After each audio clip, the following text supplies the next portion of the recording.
In today's video, I'm going to teach you how to use Google Sheets offline. First, make sure you are using the Google Chrome or Microsoft Edge browser.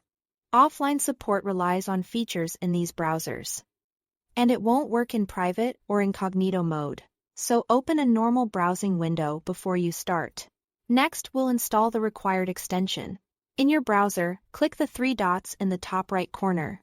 From the menu, choose Extensions. If you see a Manage Extensions option, click that. Then open the store link from there.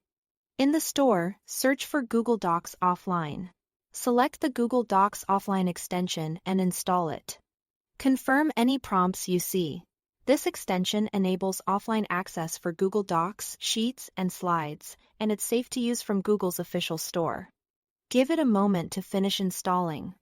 Now let's enable offline mode in Google Drive so your recent files can be used without internet.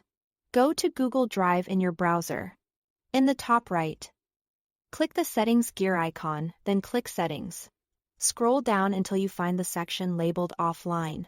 Check the box that says Create, Open, and Edit your recent Google Docs, Sheets, and Slides files on this device while offline.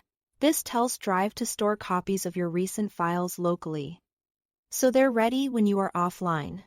The first time you enable this, keep your computer online for a bit, so it can download what it needs. If you don't see the offline option, double-check that the Google Docs offline extension is installed and that you are not in private browsing. With offline turned on, you can optionally choose specific sheets to always keep available, which is handy for important files. Open the Google Sheets home screen in your browser. Find the file you want, click the three-dot menu next to it, and toggle Available Offline. The browser will start downloading that file in the background. Repeat this for any other files you know you'll need. If you are heading somewhere without internet, do this ahead of time and give the files a moment to finish syncing. That's it. Thanks for watching.